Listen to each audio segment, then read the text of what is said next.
And I'm here at the very beginning of this year to talk about the much talked about diversity and inclusion at workplaces. So, diversity and inclusion, popularly known as D&I, is gaining a lot of momentum in the corporate world. More and more companies are focusing on being diverse by incorporating D&I policies at all workforce levels. And however, making your company diverse and inclusive is much more than a matter of ethics.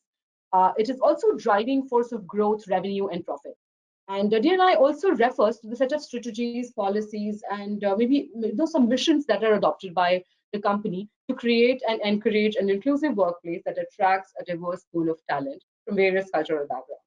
Apart from being a business advantage, companies with D&I policies and practices are more creative and supportive of different voices, thus attracting the top talent, as I mentioned earlier. And although, when we club all these factors together, D&I are two different terms. And not to miss, a third term called equity has been recently added to the D&I, and now it's DIE. To deep dive onto this, I have with me Archana Sharma, who's the Director of Sales Delivery from TELUS International. Welcome to the show, Archana. Thank you for being here with us. Thank you. Lovely to start the year on this note, where I'm talking about such a prominent topic, addressing, diversity and inclusion, which has been one of the key areas, where our company is focused. Lovely. Thank you for agreeing to do this with us, Archana, first of all. And to start with, I would quickly want to get on the questions that I have for you. And I would want you to look at and, the perspective of it from the global perspective precisely and help me understand how things are faring about in the industry. So let's get started. Tell me, how can an inclusive workforce lead to an overall organizational growth and tap into its full potential by hiring diverse talent? I think, and this is something that we've seen in action, right? People from diverse backgrounds, when it comes to having people for any initiative, any brainstorming, any ideas, I think they promote better brainstorming and more innovative ideas. And as a company also, we believe in the right diversity and inclusion practices, promote higher retention, higher engagement, innovation, and you can drive a better culture, which eventually ends up driving better profits for you and helps you support your community better. People from diverse backgrounds will always be, I think, a happier lot, giving you better results than a workforce which is not diverse. Lovely. I think that makes a lot of sense to add on to how it actually uses the potential of an organization. Moving on, leadership, buy-ins isn't crucial when decision making is involved. How can leaders take accountability for ensuring a diverse workforce? And how can leaders consciously prioritize DIE, as I mentioned? And what are the initiatives that you think are led by the women workforce at your organization? So leaders, I think they are the one who have to take the onus, for ensuring diversity in the organization, because they have the authority, they can support initiatives, right? I think it's a culture thing that needs to be, driven by them. And if you have the support from leadership, of course, the levels below that leadership layer will obviously, uh, so there's a push, that they feel that they have to make sure that those practices are followed, at every level in the organization, right? Now, talking about how can leaders consciously, prioritize it, I think it's a mandate that should be there on every layer in the organization, whether it's hiring, whether it is participating in any initiatives, or it is any other activities where you are representing your brand, or even representing different workforces in different initiatives that are being run by your customers. I think there has to be a right mix of people for each and every initiative, each and every program to represent the organization. And that basically is the responsibility of a responsible leader, I would say, that the team or the group that they're forming to represent themselves, to represent their organization, it's a mix of good mix, which basically is people from diverse backgrounds, which doesn't I would say, discriminate on the basis of any gender, race, religion, anything. And I think it's a conscious choice that each of us has to make sure that those practices are followed.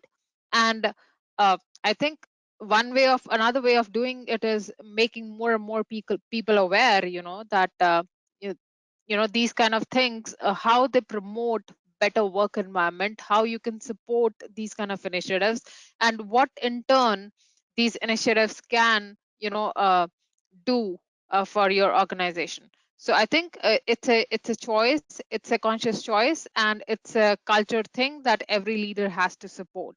The organizational initiatives.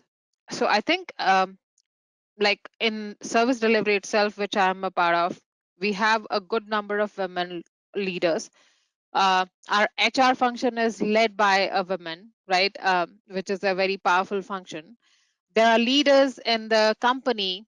So our CTO is a woman, right? Which says a lot about the company. Our CFO is a woman. So I think it goes a long way when people, or uh, the persons who are managing such important portfolios in the organization are women workforce, right? And that too from diverse backgrounds, different religions, all of that, taken into account. Now, if you talk about specifically how do we kind of make sure that there is diversity and inclusion for women, there is a program that we have inside the organization which is called Connections. It's for all the women across all our locations in the world. So that's an online thing right now, because as we are mostly work from home. So this targeted group, which is called Connections, is basically doing very useful programs for different women across the globe. Our diversity for we are basically living our diversity through several initiatives, such as uh, we are making sure that we advance gender equality at all levels, right? There are trainings conducted by global leaders. We hire external experts to encourage and train women for leadership positions.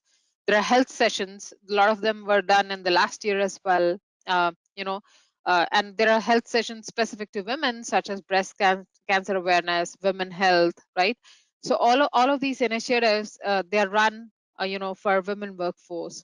So I think that says it all about how we are doing it, how we are making sure that diversity and inclusion are an important aspect that we keep looking at as an organization. All right. So that was about the leadership team, and it's very interesting to know that you have so many women driving the right force in your organization, Archana. Moving on to the third one, digital and IT industry traditionally has lacked diversity across the globe, and that's something that we have been speaking about a lot. But do you think we've reached that part wherein we've broken the glass ceiling, and how is that you see changing in this modern world? So I think things have changed for sure. But still, I wouldn't say that we are at a state where we can say, yeah, we are like widely represented, right? It depends upon organization to organization. Still, I would say women workforce is a lot lesser compared to the men workforce. And uh, when it comes to positions of power, like, and I'm talking across the globe, right? There is still a lot of diversity in the numbers that you see, right? uh, as I said earlier, I think it's a conscious choice that each one of us needs to make. Means obviously women have taken on, and they have gone out and tried to do everything that men have been doing in the past.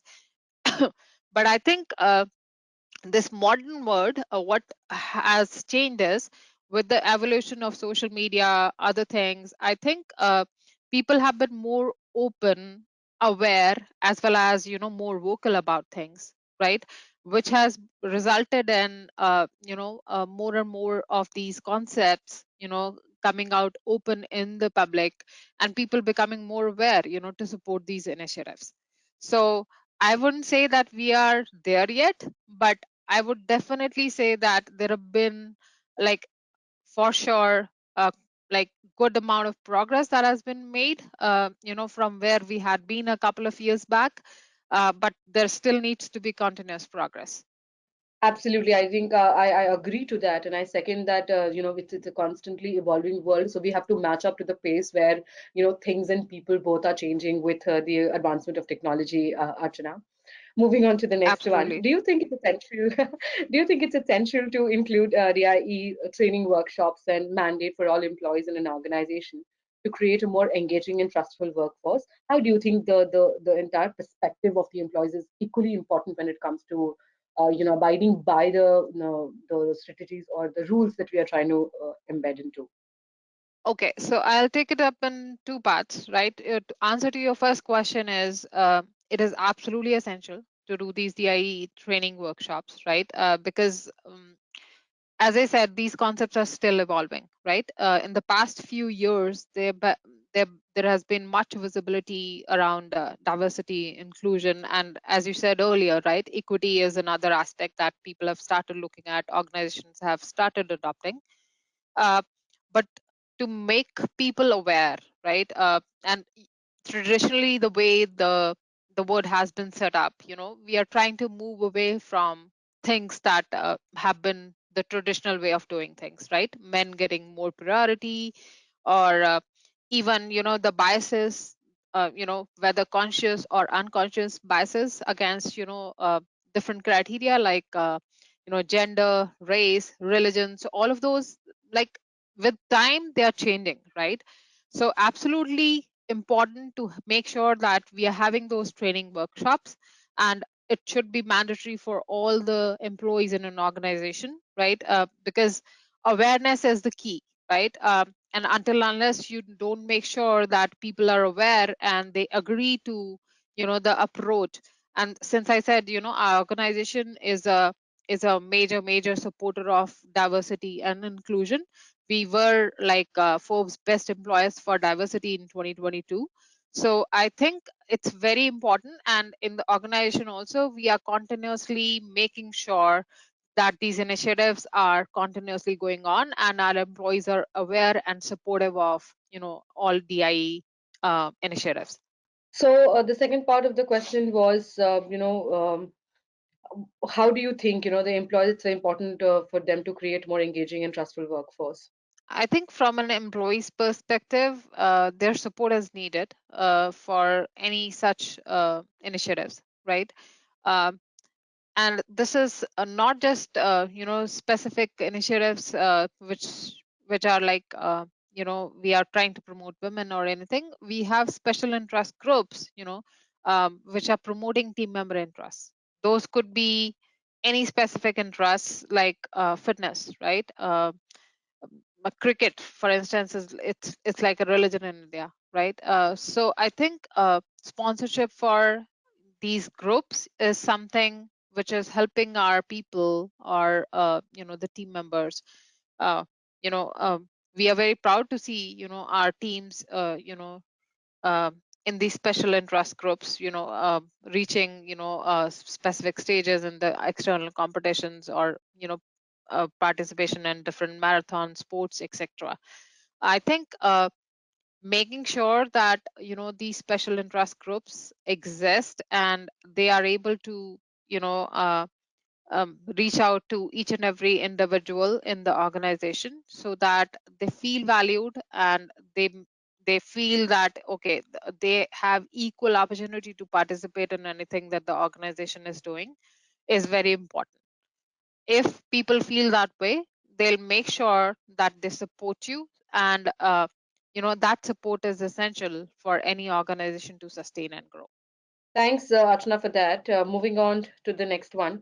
What are the areas available in the organization that can potentially invest to create greater diversity? For example, if we talk about disability representation or maybe ex-army, LGBTQ, and what is the diversity and inclusion policy at TELUS International India? Okay, I think we support all DAE initiatives, I would say. So right now, the culture or policies or practices that we have at TELUS International, they're built to make sure that our team members coming from diverse backgrounds, diverse race, sex, age, even origin, culture, economic status, education, even seniority levels or job levels, right? So I think that covers all the aspects. We make sure that they feel welcomed as a part of our organization. And despite of the diverse backgrounds that they come from, everyone should be treated fairly and respectfully. And everyone should be allowed to share opinion, voice, feedback, so that they are heard, and everyone should get equal opportunities and should feel that they are driving a common purpose, right? So that's very important, and those that is the way our culture policies are set, so that everybody is getting equal opportunities and everybody is equally heard, right?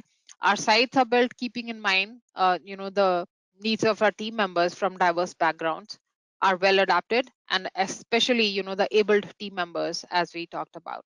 So I think all those aspects that you just touched upon your question, we are taking care of all of those and making sure they're all embedded in our policies and practices. All right. And we were also talking about employees in the other question. How do you think then employees across all levels can contribute towards creating an inclusive workplace? And what are the various employee wellness and engagement activities that are going in your organization at TELUS? So I think if people are aware, right? So employees obviously means leadership can push stuff, but it's the people at the ground level who have to make sure that things are practiced, right? So I think awareness is the key, and we are doing that, as I mentioned, through different trainings, through different diversity initiatives, to make sure that every employee understands and gives their individual contribution in making sure that we have a workspace which is diversely which basically is welcoming everyone from diverse backgrounds, right? Now, the only way I think they can support is that they know, and they understand the need of making sure that as peers or as subordinates or as seniors, they are supporting people from all these different criteria, basically diverse. So as far as the employee wellness and engagement activities are going on in TELUS International India, I think as I mentioned earlier, uh, there are like a lot of different diverse groups that we have in the organization. These are groups that are run by people who have been known for having specific interests in those areas. These groups are basically there to promote the team member interests, right? Like we have a group for sports, a group for music, a group for health and fitness, right? And there are people who are leading these and making sure that we are participating in internal as well as external programs, and representing people from all across, right?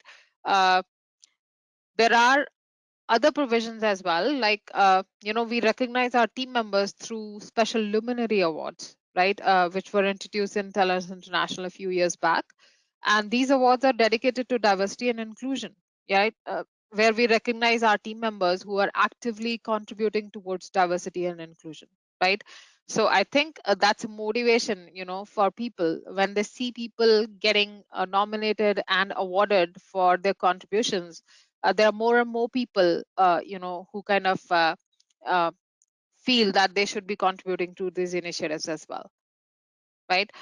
Apart from that, we also conduct an annual third party administered engagement survey, which helps us hear from all our team members. So I think those initiatives being in place, right? More and more people from TELUS International India, they have things that they can do, groups that they can support, and organizations support, to make sure that people from diverse backgrounds are represented. Our scores on, we have an annual survey which is which basically is conducted globally in our all the sites, uh, our diversity and inclusiveness score for India was 93%, where team members rated us high on dimensions such as belongingness, equal opportunities, respect for people from different backgrounds, respect for thoughts and feelings, respect for different points of view, right? So I think that score itself says, how we are and how we are faring on that parameter. Yes, absolutely, Archana. And this is the last one that I'm going to ask, and it's very much related to the technology, that's happening around. How can you, Mhm. actually elaborate on this point that how can technology play a very important role in enabling diversity, inclusion, and equity at workplaces? How are the practices being used when it comes to technology? Do you think there's any relation between the two, and there's a leverage that's happening around the globe? So I think looking at the way our life currently has been changed, after COVID specifically, right? Virtually every business is relying on the use of technology to operate, right? Be that our work style right now for most of the companies, be that any other things that we used to do in person. I think in terms of uh, communication aspect, there's a lot that has changed due to technology. Now, if I have to talk in the generic terms, anybody who's going to join your company, right, will read about the reviews online, uh, platforms like Glassdoors, right? uh, then people who are interested in your company, they'll watch the news to see your commitment to diversity, and inclusion, ethical sourcing, right? And any other DEI initiatives that you guys are supporting. And same goes for candidates who are looking at joining your company, that how we are supporting our team members, how we are faring on the diversity and inclusion. Apart from that, I think another major area where technology has helped us is all these different tools, online tools for hiring. you know um, so with time they have changed, and these online tools, they give us the option to prepare a pipeline that's very diverse, right? So that we are making sure that people from diverse backgrounds are represented when we are looking at a hiring pipeline. Same goes for referrals in our company, right? So we have a referrals program. So in that referrals program, one of the aspects that I would want to mention is that we had a referral program where, if you're referring a woman, right, the referral amount is more compared to if you're referring a male, colleague. So I think apart from that, in the referrals also, we have like again, technology being the technology driven program, we have awareness of you know uh, the diversity and inclusion aspect to be taken care of. Like we make sure that we are not getting people from one specific state or one specific area or one specific religion or various factors. So I think technology plays an important role. Similarly, our powerful HRA system, the information system that HR uses, it gives us enough data and metrics that that help us in making the right decisions, where we can see you know uh, various aspects. Various filters are there where we can see that different aspects of diversity and inclusion are met, right? There are different criteria that we can look at where we can see that what's the male female ratio in the people that we have hired. uh, if there are any specific aspects that we need to look at from diversity and inclusion perspective, that insight is also given by that system. So I think having those tools in the organization, and then externally having the platforms which basically give people awareness. So it's both, the potential people who want to look at you, whether those are customers or whether those are people who are looking at working with you, or the people who are in the organization who are using those systems. I think technology has made sure that you're getting the best outcomes and you are able to support your diversity and inclusion aspects using technology. Lovely, Archana. That was, I think, a perfect end to the conversation. Thank you so much for that. And I completely agree, with so many factors adhering to the diversity and inclusion in a world fighting for standing up for representation, upholding diversity and inclusion at all walks of life should be an obvious moral and, maybe an ethnic choice. And moreover, companies and organizations, they're already realizing that the D&I policies can lead them to a lot of growth and success and more massive business impact, I should, quote. So thank you so much Absolutely. for all these insights, Archana, and I had a wonderful time talking to you today. Thank you so much, and lovely, talking to you as well. Thanks, Archana, once again. Audience, so with this, we come to end of our conversation. Stay tuned to TechGig for more such podcast. I will be coming back with a lot more topics as we kickstart this year, and we're, in the beginning of a year that actually marks a lot of, insights and awareness that the leaders can actually share their thoughts upon. So stay tuned to TechGig. Thank you so much for, tuning in. Thank you.